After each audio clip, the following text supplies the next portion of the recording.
Hello guys, I am Loki. Welcome back. Dealing with Mikadona Sisters is a breezeோட episode 6 தான் நம்ம பார்க்க போகிறோம். எபிசோடு 5 மிஸ் பண்ணவங்க லிங்க் டிஸ்கிரிப்ஷனில் இருக்குது, செக் பண்ணிக்கோங்க. வீடியோ பிடிச்சிருந்தால் லைக் பண்ணுங்கள், நம்ம சேனலை சப்ஸ்கிரைப் பண்ணி சப்போர்ட் பண்ணுங்கள். உங்கள் ஃப்ரெண்ட்ஸுக்கும் மறக்காமல் ஷேர் பண்ணுங்கள். சரி வாங்க, டைம் வேஸ்ட் பண்ணாமல் கதைக்குள்ளே போகலாம்.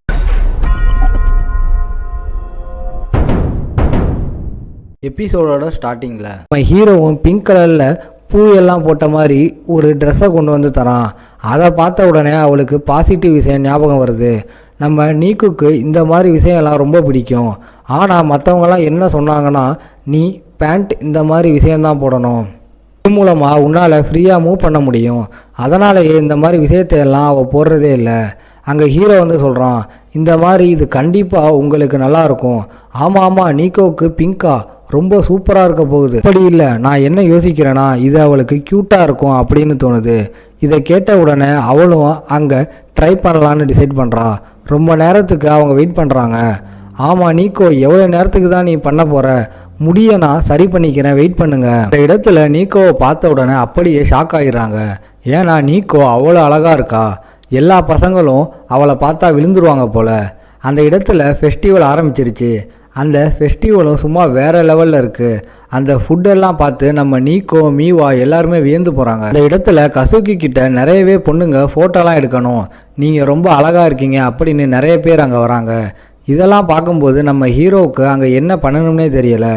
நம்ம என்ன யோசிச்சானா, எல்லாருமே ஒன்றா இருந்து ஜாலியாக என்ஜாய் பண்ண போகிறாங்க அப்படின்னு யோசித்தான். ஆனால் இங்கே என்னென்னா, ஒரு ஆக்டராக இருக்கால, அதனால் கூட்டம் அலமோதுது. அந்த இடத்துல இதனால் அவன் எடுத்த டிசிஷனுக்காக அங்கே முழிச்சு பார்க்குறான். அங்கே கசுக்கியை விடாமல் அவங்க வந்து தொல்லை பண்ணிக்கிட்டே இருக்காங்க. ஒரு சைடு நம்ம கசுக்கிக்கே இந்த மாதிரி கூட்டம்னா ரொம்பவும் பிடிக்கும். இந்த இடத்துல ஒரு பொண்ணு சொல்கிறா, அவள் ஹார்ட்டுன்னு ஒத்துக்கிறேன், ஆனால் ஒரு பொண்ணுப்பா, இப்படி இருக்கும்போது இவங்களுக்கு என்னதான் அவன் மேலே தெரியுதோ. அந்த இடத்துல இப்படி சொல்லிட்டு போகும்போது அவள் திடீர்னு வலிக்கு விழுந்துடுறா. கசுக்கி தான் பிடிக்கவே போகிறா. பிடிக்கும்போது ஏதோ பிரின்ஸ் வந்து பிரின்சஸை பிடிச்ச மாதிரி ஃபீலிங் எப்படி வருமோ அந்த மாதிரி இருந்துச்சு. இந்த மாதிரி ஃபீலிங்கெல்லாம் இருக்கும்போது அந்த பொண்ணே மயங்கி போயிடுறா. அந்த இடத்துல நம்ம கசுக்கியும் சொல்கிறா, உனக்கு அடிபட்டிருக்கா, நம்ம வேற எங்கேயாச்சும் போகலாமா? பின்னாடியே நம்ம ஹீரோவும் யோசிக்கிறான், அவளோட பாப்புலாரிட்டி ரொம்பவும் அதிகமாக இருக்கனால நான் வந்து அவளோட கண்ணுக்கு தெரிய மாட்டேன்னு நினைக்கிறேன். அந்த இடத்துல அந்த பொண்ணை ஒப்படைச்சிட்டு அவள் போக ஆரம்பிக்கிறா. போகும்போதே கசுக்கியை யாரோ ஒருத்தங்க இழுக்கிறாங்க. அது வேற யாரும் இல்லை, நம்ம ஹீரோ தான். அட புதுப்பையா, நீ வந்து என்ன பண்ணிக்கிட்டு இருக்க? உங்களுக்காக தான் நான் இங்கே வந்தது, இந்தாங்க என்ஜாய் பண்ணுங்க.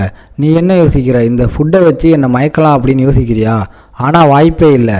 அந்த இடத்துல நம்ம பேண்டேஜ் இங்கே கொண்டு வந்திருக்கான். எனக்கு தெரியும், ஒரு விதமாக நீங்கள் நடந்தீங்க, உங்களோட காலில் ஏதோ ஒன்று ஆயிருக்கு. கண்டிப்பாக அந்த சாண்டலோட விளைவாக தான் இருக்கும்.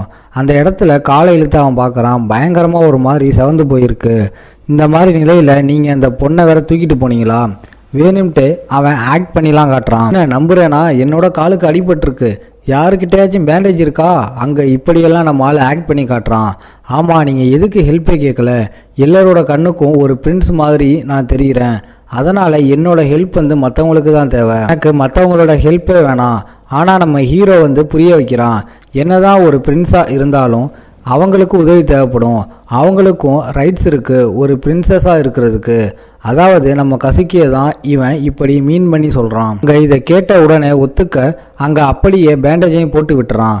சீனில் அங்கே பயங்கரமாக ஒரு கேமை அவங்க விளையாடுறாங்க.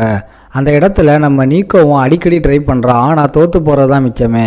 ஆமாம், என்ன ஒரு வித்தியாசமான மாஸ்க், அதுவா? இப்படி இருக்கும்போது அவ்வளோக்கு யாராலையுமே ரெகனைஸ் பண்ண முடியாதுல்ல, அதனால தான் நான் இப்படி மாஸ்க் போட்டிருக்கேன். கசுக்கி, உண்மையாக சொன்னால் நீ இந்த மாதிரி மாஸ்கே போடலாம். நீ இப்படி இருக்கும்போது ஸ்மைல் பண்ணிக்கிட்டு இருக்க மாதிரி இருக்குது. ஏன்னா எங்கள் கூட எப்பயுமே இருக்கும்போது ஒரு மாதிரி உருன்னு உம்முனா இருக்க நீ, அதனால் அப்படி சொல்கிறா. அங்கே இவங்க கேமையும் ஆரம்பிக்கிறாங்க. நம்ம ஹீரோ அடிக்கடி அங்கே தோற்று போகிறான். நீக்கவும் ட்ரை பண்ணுறா, அவளும் அங்கே தோற்று போகிறதா மிச்சம்.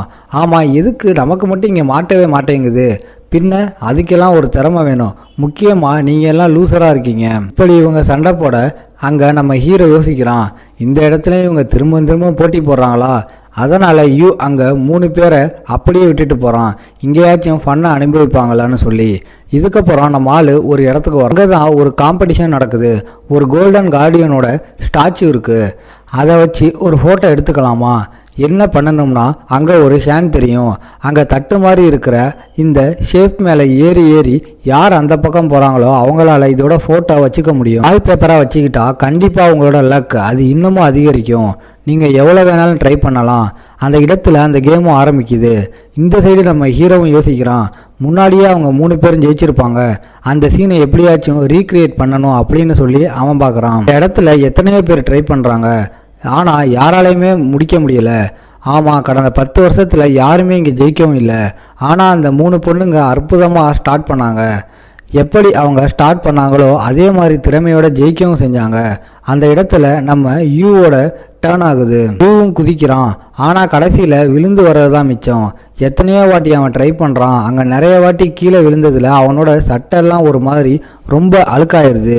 மற்றவங்களும் சொல்கிறாங்க, இதுக்கு மேலே என்னால் முடியாதுப்பா, நான் வந்து போகிறேன். நம்ம யூகிட்டையும் சொல்கிறாங்க, வேணாம் நீயும் ட்ரை பண்ணாத, உன்னால் முடியாது. இப்படி பார்த்தாலும் நீயும் கீழே தான் விழ போகிற. அங்கே வேறு யாராச்சும் இருக்காங்களா அப்படின்னு கேட்கும்போது நம்ம ஹீரோ தான் அங்கே திரும்பவும் வரான். திரும்பவும் ட்ரை பண்ண அவங்க எல்லாருமே போயிடுறாங்க. ஹீரோவும் அங்கே விழுந்து தான் வரான். அவங்களுக்கே நம்ம ஹீரோவை நினச்சா ரொம்பவும் கஷ்டமாக இருக்கும்.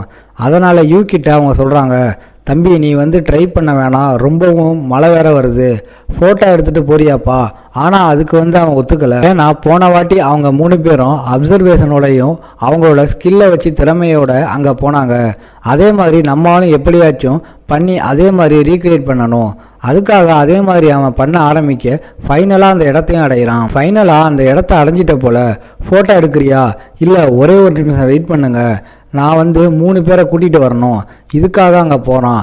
அந்த இடமே ஒரே மழையாக பெஞ்சிருக்கும்ல, அதனால் ஒரு அனௌன்ஸ்மெண்ட் வருது, இந்த மாதிரி எல்லாருமே சேஃபாக வீட்டுக்கு போங்க. மழையினால் இதை வந்து க்ளோஸ் பண்ணிட்டோம். யாருமே இல்லைன்னு தெரிஞ்ச உடனே அவன் ரொம்பவும் கஷ்டப்படுறான். ஏன் மழை வேற பெய்யுது, கண்டிப்பாக அவங்க பிரிஞ்சு போயிட்டாங்கன்னு நினைக்கிறேன். எல்லாமே என்னோட தப்பு தான், ஏன்னா என்னால் அவங்க பிரிஞ்சிட்டாங்க. நேற்று என்கிட்ட கற்றுனாங்க, எனக்கு வேலை இருக்குது, எனக்கு மேட்ச் இருக்குது, நான் ஆக்டிங்க்கு போகணும்னு. நான் கேட்கல, எல்லாமே என்னோட தப்பு தான். நான் ஒரு ஸ்ட்ரேஞ்சராக அவங்கள ஒன்று சேர்க்கலாம்னு வந்தேன். முக்கியமாக அவங்களோட வீட்டில் நான் குடியிருக்கேன். அப்படி இருக்கும்போது பெருசாக என்னால் எதுவுமே பண்ண முடியலை. இந்த இடத்துல இப்படி நம்மளால் யோசிக்கும்போது அங்கே 3 பேருமே வந்து கேட்குறாங்க, ஆமாம் என்ன ஆச்சு டேய், உன் மேலே சேரா இருக்குது.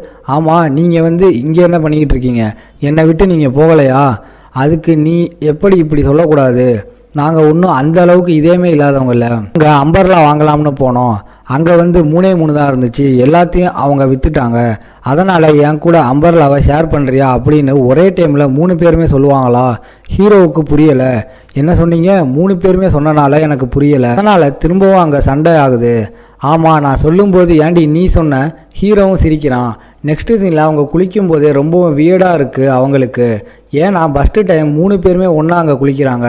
இதோட இந்த எபிசோட் முடியுது. உங்களை நான் அடுத்த எபிசோடில் பார்க்குறேன்.